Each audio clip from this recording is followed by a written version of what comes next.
Қайырлы күн. Кеше ашығамыз деп жарияладық қой елдің бәріне. Сонымен ашығудың біз мынандай темасын таңдадық. Точнее, мен таңдадым. Бас салып бірден көп жаңа кісілердің, опыты бар кісілердің айтқанын тыңдап видеода бірден 7 күндік, не болмаса 3 күндік сумен ашуға сәл ағзаға ауыр тиетіндігін, сол себепті де ең жақсы вариант интервальное голодание дейді. Мысалға 16-да 8, 20-да 4, 23-де 1. Біз соның 20-да 4-ін таңдадық. Яғни 24 сағат қой суткада.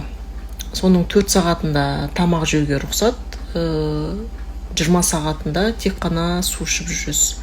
4 сағаты ол азанғы 7-ден бастадық, 7 мен 11-дің арасына дейін. Осы аралықта 23-те 1, яғни 23 сағат на воде жүріп, соның бір ғана сағаты, яғни таңғы уақыт ол. Таңғы уақытта тамақтануға рұқсат. Завтрак ешь сам, обед поделись с другом, ужин отдай врагу деген тура осы жерге келеді. Ужинда жемейсің ештеңе.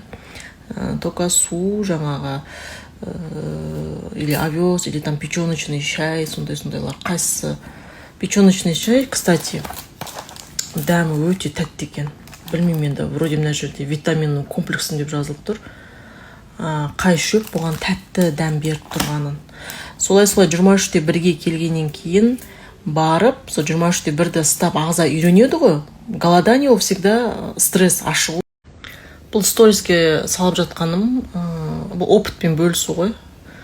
3 күнде, например, осы сталып жатқан 20-да 4 несі, интервальный голоданиясы 3 күнде қандай өзгерістер алып келеді. 3 күннен кейін не байқалады. Тем более менде метаболизм өте жоғары болғандықтан зат алмасудың процесі тез-тез жүреді, тез-тез или мен арықтап алам, или мен тез-тез салмақ қосып алам. Бір аптаның ішінде 2 килограмм қосу для меня норма. Ал Жандос, ол мен арықтап кетпейін ба дейді. Оның мақсаты ішек құрылысын тазалау, бауырды тазалау әсіресе. Сол себепті де біз печеночный чайды қосып жатырық қой. Одан бөлек овес бар, и тағы да 1-2 не бар. Forever'ның баттарын енгіздім ішіне. Сол результатты көріп байқайтын боласыздар.